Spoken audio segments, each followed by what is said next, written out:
नमस्ते। स्टार्ट करते हैं क्वेश्चन आंसर से। तो पहला क्वेश्चन देखते हैं। स्टॉक DEX बोल रहे हैं margin of Q2 will be affected. ये हैप्पीएस्ट माइंड की बात कर रहे हैं जिसके बारे में हमने पास में वीडियो किया था। ड्यू टू पे hike of employees while was told in con call. अगर कॉन कॉल में कोई चीज़ बोली गई है तो एब्सोल्युटली वो ठीक होती है। बट आप बोल रहे हैं कि margin of Q2 will be affected. वो डिपेंड करता है कि कंपनी उसको किस तरह से कैश इन कर पाती है। जब भी कंपनी एम्प्लॉयज़ को पैसा बढ़ा के दे रही है, उसमें एक चीज़ आप समझें, वो एम्प्लॉयज़ को जब भी पैसा बढ़ा के दे रही है जब वो मार्केट से उससे ज़्यादा पैसा कमाने वाली है। मार्जिन के इशू की अगर बात करें तो हैप्पीएस्ट माइंड का रिकॉर्ड था जब हर एक कंपनी में इन्फोसिस से TCS में भी अगर आप देखेंगे कि जो एम्प्लॉय के कॉस्ट वाला इशू था वो सबसे ज़्यादा था, तो वहाँ पर जो सबसे कम एम्प्लॉयज़ छोड़कर जा रहे थे वो सिर्फ हैप्पीएस्ट माइंड के थे। आप अगर पास्ट में डाटा देखते हैं तो कॉस्ट बढ़ रही है, इस चीज़ को मान सकते हैं। बट वहीं पर कंपनी अगर वापस से कंपनी अपने प्रोडक्ट्स को पुश करती है और जैसे प्रमोटर्स इतने कॉन्फिडेंट है कि वो वहाँ से पैसा बना लेंगे, तो हो सकता है वो चीज़ कॉस्ट पर ना आए, वो कंपनी प्रॉफिट बना ले जिस हिसाब से वो पे कर रही है उस हिसाब से। Thank you for your good detailed video. Welcome जी। इसके अलावा प्रतीक जी बोल रहे हैं sir kindly share 5 stocks for long term portfolio. तो भाई थोड़ा रिस्की खेलते हैं आज, 5 स्टॉक बताते हैं, बहुत रिस्की देखना। अगर आप रिस्क झेल सकते हैं तो देखें।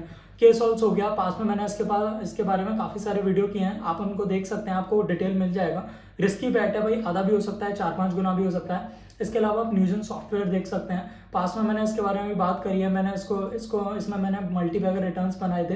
बट अभी भी अगर हम देखें तो अभी ये पहले से ज़्यादा सस्ता लगता है मुझे, क्योंकि 300 350 से मैंने 900 रुपये का कर लिया था। बट 900 रुपये से अब वापस से ज़्यादा अपॉर्चुनिटी मेरे को इसलिए दिखती है क्योंकि उस टाइम पर ग्रोथ इस टाइप का नहीं था। उस टाइम पर बस प्रेडिक्शंस थे जिस पर मैंने बैट लिया था और मैंने पैसा बनाया था। बट अब अगर देखते हैं तो वापस से मेरे को एक अपॉर्चुनिटी दिखती है जिससे वहां से वापस से पैसा बन सकता है। और जो चीज़ पर वो काम कर रहे थे वीरेंद्र जीत जी, उसके जो CEO हैं, तो वो चीज़ एक्चुअली उनका वर्क कर रही है और बहुत अच्छा मार्केट में परफॉर्म कर रही है, जिससे उनके मार्जिन्स भी बढ़ गए हैं और कंपनी का जो टॉप लाइन है सेल्स ग्रोथ वो भी काफ़ी इंप्रूव हो गया है। तो मेरे को वहाँ से अच्छा लगता है। इसके अलावा आप इंफ्रास्ट्रक्चर कंपनीज को देख सकते हैं। इंफ्रा कंपनीज की बात नहीं हो रही है, इंफ्रास्ट्रक्चर में काम आने वाले प्रोडक्ट्स की कंपनी की बात हो रही है। फॉर एग्जांपल वायर्स की कंपनीज को देख सकते हैं, पास में मैंने बात करी है। अब वहां से ढूंढ के लाएं तो आपको समझ में आएगा ही। कुछ कंपनी है जो मल्टी बैगर है और कुछ कंपनी है जो कंसिस्टेंट कंपाउंडर है। कई बार कंसिस्टेंट कंपाउंडर मल्टी बैगर से बेटर रहता है, क्योंकि कंसिस्टेंट कंपाउंडर रुकता नहीं है। कोई शेयर एक बार मल्टी बैगर हो गया, उसके बाद वो 2 साल के लिए रेस्ट कर लिया, तो बात वही पड़ती है कंसिस्टेंट कंपाउंडर वाली। तो वैसे देखें। इसके अलावा आप देख सकते हैं कुछ लार्ज कैप्स को, लार्ज कैप में जो पास में अच्छा परफॉर्म नहीं किए थे लेकिन अब वापस से उनमें रैली आना शुरू हुई है। इस बार का जो इंफ्रा बजट है उसकी वजह से मुझे लगता है कि फ्यूचर में काफ़ी सारी कंपनीज जो परफॉर्म नहीं की हैं वो अब परफॉर्म करना शुरू करेंगी। तो वहाँ से आप कुछ कंपनीज पिक कर सकते हैं। मैंने पास्ट वीडियो में बात करी है। और अगर आपको स्टॉक ही पिक करना है तो आप मेरी स्टॉक एनालिसिस वाली प्लेलिस्ट को देख सकते हैं, वहाँ पर काफ़ी सारे स्टॉक के बारे में बात की है। इसके बाद अनुषा N बोल रही हैं video about emphasis stock sir. Okay, बिल्कुल करेंगे। तो एम्फेसिस के बारे में कई सारी चीज़ें मैंने एनालाइज करी थी, जिसमें से एक चीज़ हमने देखी थी कि यार पास में जब लॉकडाउन के बाद से परफॉर्मेंस की बात आई तो एकदम से काफ़ी बूम किया था एम्फेसिस, और इतना उस तरह से रिजल्ट नहीं आ रहा था, कंसिस्टेंटली ग्रो कर रहा था, लेकिन जिस तरह से ग्रो किया, पी एक्सपेंशन किया, उस तरह से रिजल्ट नहीं आ रहा था। तो अभी अगर पी देखते हैं तो 28 का पी है, काफ़ी गिर चुका है, क्योंकि जिस तरह का इन लोगों ने प्रॉमिस किया था, इनके अगर आप बोर्ड ऑफ मेंबर्स को देखेंगे न्यूज़ चैनल्स पे, क्वार्टर में अगर हम देखें तो अंडर परफॉर्म कर रहा है, जिस वजह से पी एक्सपेंशन नहीं हुआ है, कॉन्ट्रैक्शन हो गया है। तो वहां से 28 का पी मेरे को रीजनेबल लगता है, सस्ता तो नहीं लगता है मेरे हिसाब से। आपको इसमें 1-2 क्वार्टर का वेट करना चाहिए। जो चीज़ अब ये बोल रहे हैं कि भाई, अब ये ऐसा बोल रहे हैं करके कि नेक्स्ट क्वार्टर में हम इस चीज़ को इम्प्रूव करेंगे, उसके पीछे रीज़न मेरे को ये भी लगता है कि यार अमेरिकन मार्केट पे डिपेंडेंट है मोस्टली IT कंपनीज। तो जब अमेरिकन मार्केट का ही बहाना देते हैं कि यार इंटरेस्ट रेट का इशू था और बिजनेस अच्छा परफॉर्म नहीं कर रहे थे, आप अगर इनका रेवेन्यू ब्रेकअप देखेंगे तो 78% जो बिजनेस आता है वो इनका अमेरिका से आता है। तो अमेरिका मतलब अगर छींक भी लेता है ना यार, तो पूरा बिजनेस डगमगा जाता है। तो वैसा देखना चाहिए। इसके अलावा इनका जो बिजनेस है उसमें BPO सर्विसेज हैं। BPO मतलब business process outsourcing, call centre वाली जो होती हैं, तो उसमें कुछ डोमिनेंस ही नहीं दिखती है, मतलब कोई भी दे सकता है उस तरह की सर्विस। तो वहाँ से मतलब AI पर ये काम कर रहे हैं, आर्टिफिशियल इंटेलिजेंस पर काम कर रहे हैं, बिजनेस को स्केल करने के लिए जिस तरह के सॉफ्टवेयर्स होते हैं उस पर काम कर रहे हैं। बट BPO के रिगार्डिंग जब बिजनेस बनता है तो उसमें डोमिनेंस ही नहीं आती है बिजनेस की, क्योंकि BPO सर्विसेज स्पेशलाइज्ड नहीं होती हैं, वो बहुत जनरल चीज़ होती है। तो बस वही वाला आर्बिट्राज मिलता है कि यहाँ की लेबर सस्ती है वहाँ की लेबर महंगी है तो यहाँ से इन लोगों ने लेबर को अरेंज किया और वहाँ पे जाके बेच दिया। तो मेरे को कुछ स्पेशलाइजेशन नहीं लगता है, बट अगर कंपनी स्केल कर रही है, बाकी बिजनेसेस में भी है, सॉफ्टवेयर बिजनेस बहुत जल्दी स्केल करते हैं, तो वहां से करके आप देख सकते हैं इसको। अगर ये कंसिस्टेंटली अपने रेवेन्यू प्रॉफिट को ग्रो कर रहा है तो आप इसको खरीदें। बट अभी अभी इसका कुछ ना कुछ प्रॉब्लम मेरे को दिखता है और वहीं से इसका वैल्यूएशन भी बहुत ड्रॉप हो गया। अब आपको ये सस्ता लग रहा होगा देखने में, बट सस्ता नहीं है अभी मेरे हिसाब से, क्योंकि इसका जो बिजनेस में दिक्कत आई है उसके बाद इसका जो 28 का पी है वापस से और कॉन्ट्रैक्ट कर सकता है। एक्सपेंशन जब ही होगा जब वापस से रेवेन्यू जिस तरह के पहले थे उस तरह के आएंगे। उसके लिए इन्होंने काफ़ी कोशिशें की हैं जिसके बारे में आप न्यूज़ चैनल्स में इनके मुंह से सुन सकते हैं। जो प्रमोटर्स हैं, CFO हैं, CEO हैं, वो इस बारे में बात कर रहे हैं कि भाई अगले क्वार्टर में कवर करेंगे।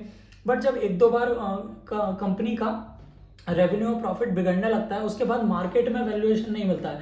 मार्केट में वैल्यूएशन अगर आपको निकालना है तो उसके लिए आपको वापस से देखना पड़ेगा कि यार जो रेवेन्यू और प्रॉफिट की बात हो रही थी वो आ रहा है या नहीं आ रहा है। इसके साथ ही कंपनी का बिजनेस समझ लेते हैं एक बार।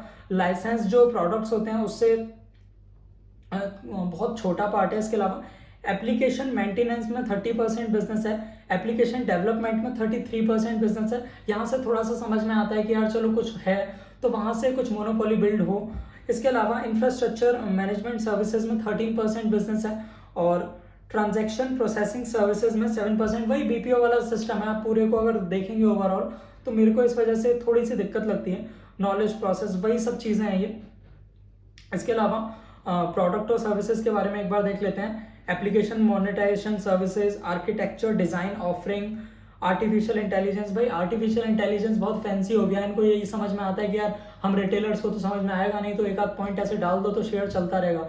बट आप अगर देखेंगे तो मोटा मोटा अगर AI का ये स्टॉक होता तो अभी इसका ये जो रेवेन्यू और प्रॉफिट है ना ये गड़बड़ाता नहीं, क्योंकि AI का बूम चल रहा है अमेरिका में और 78% बिजनेस अमेरिका में AI का है। तो मेरे हिसाब से अगर AI से ये गिर रहा है तो इनकी कंपनी में प्रॉब्लम है, बिजनेस में प्रॉब्लम नहीं है, क्योंकि सेम बिजनेस के रिगार्डिंग बाकी कंपनी पैसा बना रही है। अब आप ऐसा समझो कि आपकी समोसे की दुकान है और बगल में भी समोसे की दुकान है। अब आपके समोसे नहीं बिक रहे हैं, बगल वाले के तेज बिक रहे हैं, तो आप ये नहीं बोल सकते कि यार आज मौसम खराब है, आज ये नहीं है, क्योंकि बगल वाले के बिक रहे हैं। अगर प्रॉब्लम होती बिजनेस में तो बगल वाले का भी नहीं चल रहा होता ना। तो ऐसा करके मुझे ऐसा लगता है कि इन पर अब ऐसा ना देखें कि यार वैल्यूएशन कम है तो सस्ते में उठा के महंगे में बेचेंगे।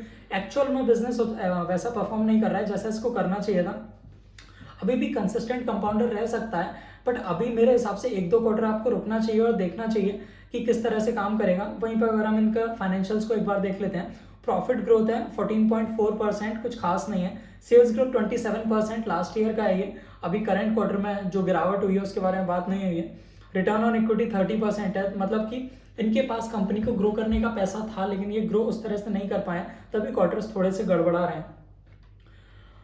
इसके अलावा विनोद जी बोल रहे हैं सिगाची इंडस्ट्रीज पर आपका क्या व्यू है, ये क्या मल्टीबैगर बन सकता है। तो भाई सिगाची इंडस्ट्रीज के रिगार्डिंग मैंने थोड़ी सी रिसर्च करी थी, तो मेरे को इसका रेवेन्यू प्रॉफिट फाइनेंशियल्स उस तरह के नहीं दिखते हैं जिस तरह के मल्टीबैगर बनने के लिए होने चाहिए। आप एक चीज को समझ के चलें, 25% से अगर कम का ग्रोथ है तो वहां पर मल्टीबैगर शेयर्स नहीं निकलते हैं, वहां पर कंसिस्टेंट कंपाउंडर निकलते हैं। बट अगर आप कंसिस्टेंट कंपाउंडर ही देख रहे होते तो आप छोटी कंपनी में इन्वेस्ट क्यों करते हैं, आप तो बड़ी कंपनी में देखते ना, क्योंकि छोटी कंपनी में इन्वेस्ट करने पर हम रिस्क लेते हैं और रिस्क के बदले हमें लालच होता है कि भाई ये मल्टीबैगर रिटर्न बनाएगा। और मुझे इसके फाइनेंशियल्स इस तरह के नहीं लगते कि ये एक्सपेंड कर पा रहा है या फिर जिस तरह का बिजनेस इसका बनना चाहिए था उस तरह का बन पा रहा है, तो वहां से मुझे थोड़ी सी प्रॉब्लम लगती है। तो इसलिए सिगाची इंडस्ट्रीज मुझे समझ में नहीं आता है। बाकी अगर आप देखेंगे तो इसके अलावा एक दो और क्वेश्चंस देख लेते हैं। ओके, क्वेश्चन शायद यहीं तक ही थे। ओके, तो बाकी अगर आप देखेंगे मिड कैप में और भी काफी सारी कंपनीज है जो छोटे से बड़ी हुई हैं। जैसा मैंने देखा न्यूजन सॉफ्टवेयर है, अब 6-7 हज़ार करोड़ के आसपास का वैल्यूएशन आ गया है, तो वहां से एक व्यू बन रहा है। आप इसका अगर फर्स्ट क्वार्टर देखेंगे तो प्रीवियस जो ग्रोथ था उसको बीट किया है और ग्रोथ वहां से और बढ़ा है। इसके अलावा वहीं आप अगर और कंपनीज देखेंगे आईटी में कमी नहीं है भाई। परसिस्टेंट की अगर बात करते हैं तो बहुत अच्छा शेयर है। आप एम्फेसिस को सस्ते के चक्कर में ना पकड़ें, परसिस्टेंट को देखें। और जो KPIT टेक्नोलॉजीज है उसके बारे में हमने बात करी, आप उस वीडियो को देखेंगे तो आपको 2-3 चीजें समझ में आएंगी। बाकी अगर हम आईटी को देखें तो पिछले 2-3-4 साल में मिड कैप में इतना ज्यादा रिटर्न बन चुका है कि आप कंसिस्टेंट कंपाउंडर की तो उम्मीद रख सकते हैं, लेकिन मल्टीबैगर एकदम से नहीं बन सकता। अब आपको देखना यह है कि AI का जो बूम चल रहा है अमेरिका में, वहां पर कौन कौन सी कंपनीज यहाँ परफॉर्म कर रही हैं, उसको समझने का बहुत ही सिंपल तरीका है। आप कॉम्प्लेक्स करके उसको अगर पढ़ने पे आ गए तो आपको समझ नहीं आएगा, बहुत सारा डाटा है। बट इसको सिंपल वे में समझने का तरीका ये है, जो भी हमारी आईटी रिलेटेड कंपनी है जिनका रेवेन्यू का मोस्ट ऑफ द हिस्सा जो आता है वो अमेरिका से आता है, उसमें कौन सी कंपनीज अच्छा प्रॉफिट बना रही है क्वार्टर ऑन क्वार्टर, ईयर की अगर बात करेंगे तो उसमें आप इतना पकड़ नहीं पाएंगे। और आप समझ सकते हैं कि भाई कंपनी के प्रमोटर्स हैं वो किस तरह से बात कर रहे हैं, और जो न्यूज़ चैनल्स पे एंकर्स हैं वो क्या एक्सपेक्टेशन है। वहाँ से अगर आप वो नहीं समझ पा रहे हैं, थोड़ा सा कॉम्प्लिकेट लैंग्वेज में वो लोग बात करते हैं, तो आप डायरेक्ट उनके कंसोलिडेटेड बैलेंस शीट में क्वार्टर ऑन क्वार्टर रिजल्ट देख सकते हैं। वहां पर जो कंपनी डोमिनेट कर रही है सेल्स ग्रोथ पर, आप उसको ऐसा समझें कि वो मार्केट शेयर छीन रही है, तो इन फ्यूचर वो अपना दबदबा बनाएगी और वहां से करके बिजनेस खींच के लाएगी। इसके अलावा अगर प्रॉफिट थोड़ा बहुत कॉन्ट्रैक्ट हो भी रहा है तो आप उसकी चिंता ना करें, क्योंकि वो कंपनी मार्केट शेयर छीन रही है, तो ऐसा करके कंपनी देखें। इसके अलावा आपके अगर कोई क्वेश्चन हो, कोई और स्टॉक पे आपको रिसर्च करना हो, तो आप कमेंट कर सकते हैं, मैं अपना व्यू उस पर रखूंगा, और बाकी आप किसी फ्रेंड को शेयर कर सकते हैं। आज के वीडियो में इतना ही। Thank you so much for watching.